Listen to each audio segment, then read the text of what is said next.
What's up, good people? Mark Holmes here, and as always, I want to say thank you all for watching, commenting, subscribing, and being part of the Joe Booth Sports Report. Without you guys, as well as you ladies, you know that this literally does not work. I hope everybody's having a great, finally frickin' Friday.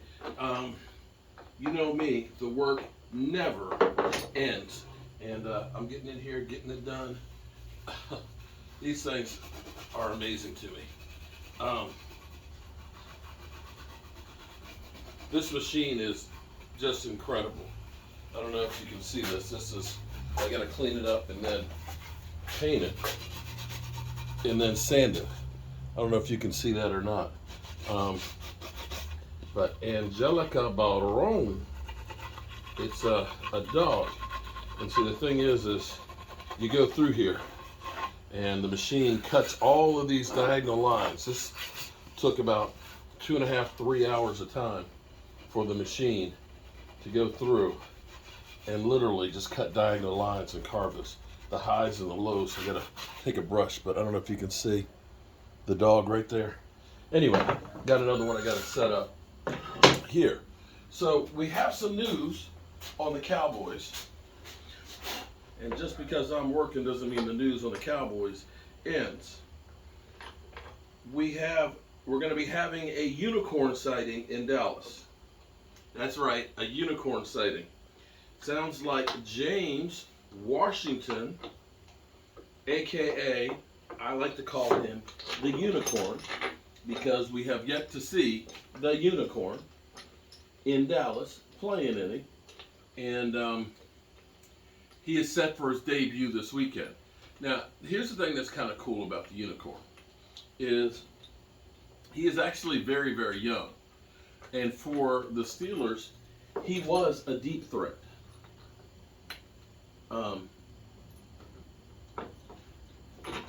Yeah, believe it or not, he was a deep threat. The thing is right now we have CeeDee Lamb averaging 14 yards of reception, which has gone up tremendously since Dak Prescott has come back. But we're talking about James Washington is averaging 14.3, and he was having Big Ben throwing to him that last year.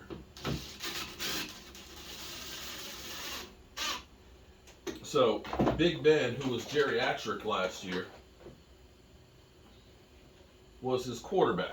So you think about him getting 14 points, keeping that average up with a geriatric Ben Roethlisberger.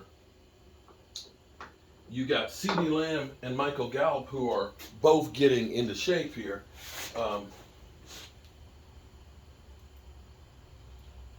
Getting those guys together is going to be huge.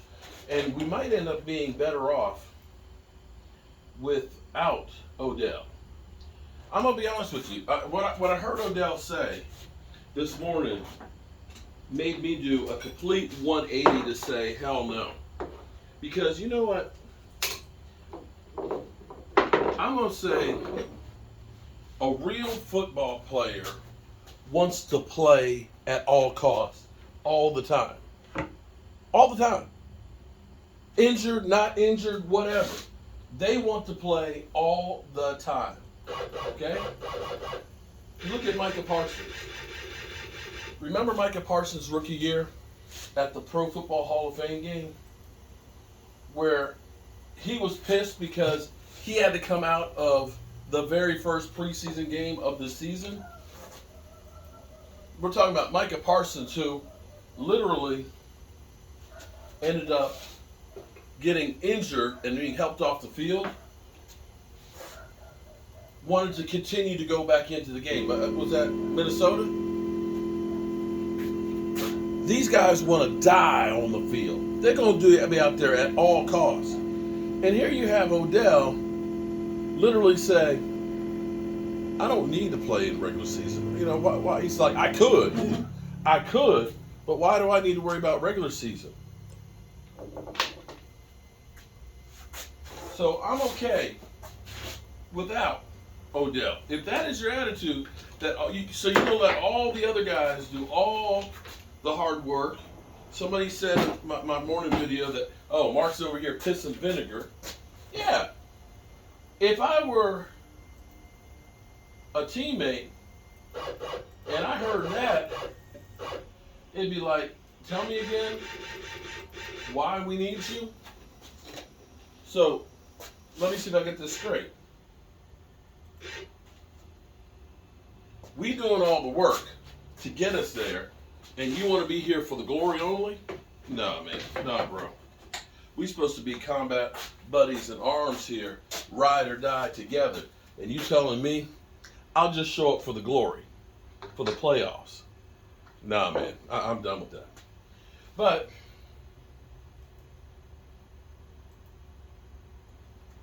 here's a little Jerry Jones speak for you. You know I love Jerry Jones. I want to read this quote here John Machado put there about some life advice this morning. You know Jerry, he's got the advice for you. And this one, I'm trying to understand it. It's between you and the mirror. Okay. So is this the man in the mirror like Michael Jackson's song? No, wait. You know you can put fleas in a pint jar. Wait a minute. I thought it was me in the mirror. Now we putting fleas in a jar? What does the jar have to do? What does that jar and fleas have to do with me in the mirror? Because you just said it was between me and the mirror. Okay.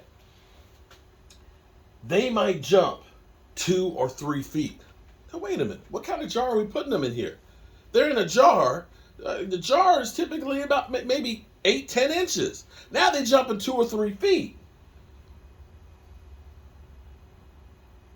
A flea, you let him bump his head on that lid in the jar, in that pint jar, so it's a short jar, and then you let him out. They'll never jump any higher. Wait a minute. So I'm starting out looking in the mirror, me in the mirror, then I'm getting a pint jar and getting some fleas that can jump 2 or 3 feet. I'm putting the fleas in the jar, and they're jumping and bumping their head, and then when I let the fleas go, they'll never jump higher than that pint jar? I've looked at that. So Jerry, you've been putting fleas in a jar? I'm a flea man. I'm teasing on that. I'm not really a flea. Okay. But the point is, those lids are on all of us. They are what we have to experience going higher, and then you realize with the shackles off, there's no limit to how high you can go. But wait a minute. But if I just bump my head, isn't there now a ceiling that I'm thinking that there is? And when did the shackles come in? I thought we were all in a jar bumping our heads. Now we got the shackles off? Let me read it in totality now. It's between you and the mirror. You know you could put fleas in a pint jar. They might jump 2 or 3 feet. A flea. You let him bump his head on that lid, on the pint jar, and when you let them out, they'll never jump any higher. I've looked at that. I'm a flea man. I'm teasing you on that. But the point is, there are lids on all of us.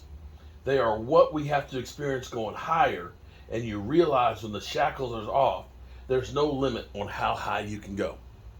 Okay. I know that there's something in there. A point being is, don't shackle yourself and think that you can't do something. And I can actually relate that to myself too. Because I used to be a stutterer. I still can't spell. I still am not a great reader because of my dyslexia, and so I am the name butcher. And so you would say being on YouTube and successful, and by the way, let me clarify this. I am not successful on YouTube. No. I'm closing in on 50,000 subscribers, but I know I have a long ways to go. But I have been a person that if I set my mind to it, I will find a way to get the thing done. And that's the truth. So I guess in a way, I understand what Jerry is saying here. If you don't put the lid over you and think this is only as far as I can go, then you can go further. That's the point right there. So also too, he's also talking about Kellen Joseph. It's time for him to become a man. He's got to say it's time now. He should accept a higher level of responsibility. He's got more people dependent on him. It's time for some of that side stuff to ease its way out of his life.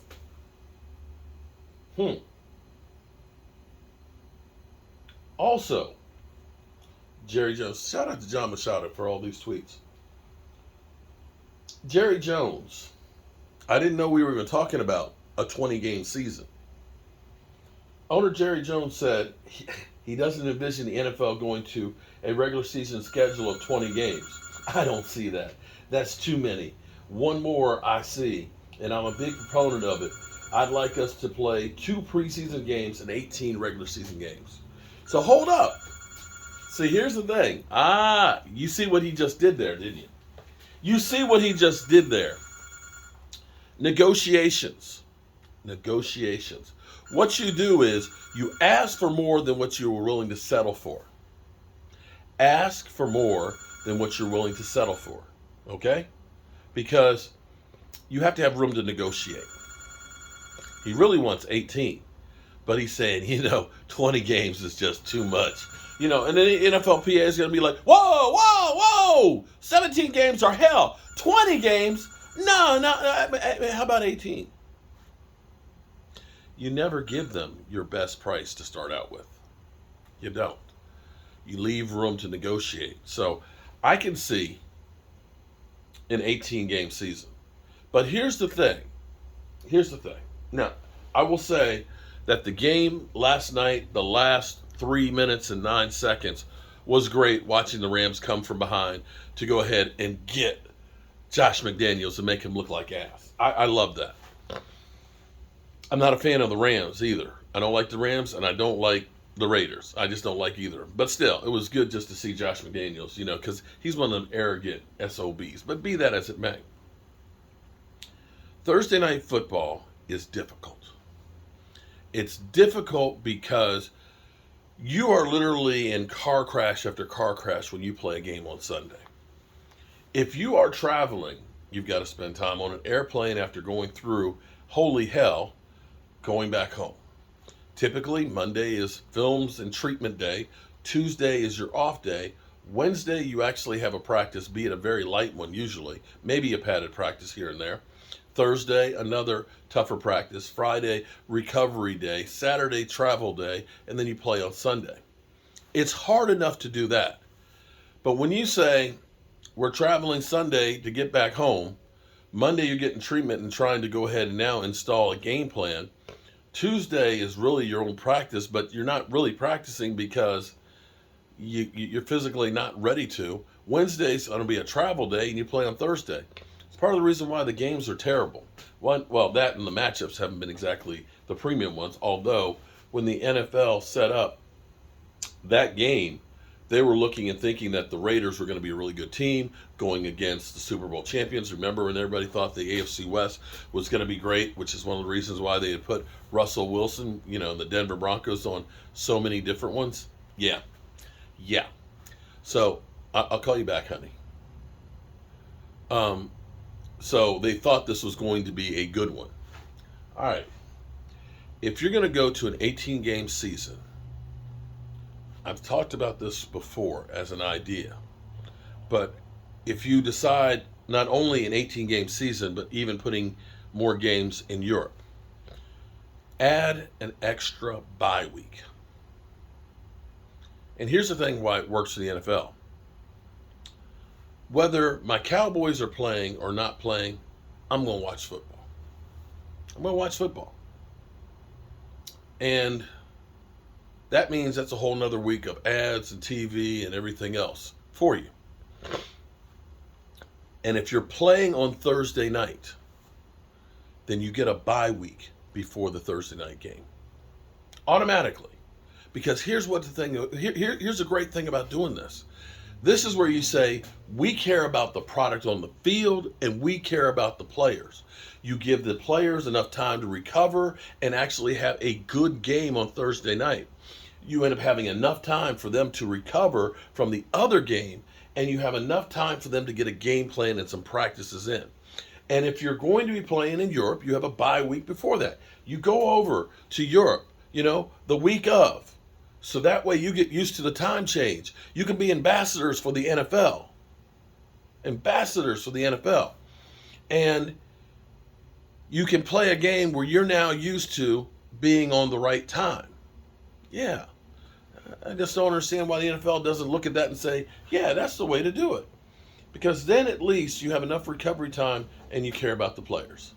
All right, I got to get this thing on here because I need to get this thing cut.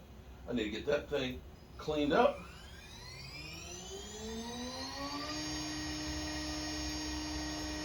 And painted so I get those out of here.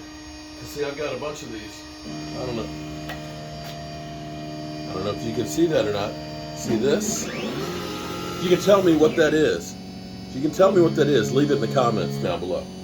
I have to sand it out, of course, so that way it shows. Then we got another one right here. Look at this. Boom. All right, the machine's about to do its thing. I need to turn on the dust collector. So, check this out now. What this is going to do for the next 2 hours and 16 minutes is it's going to go diagonally across and cut out all those little pieces. All these little lines. Hundreds of lines in between there. It's crazy. I'll show you later. Peace.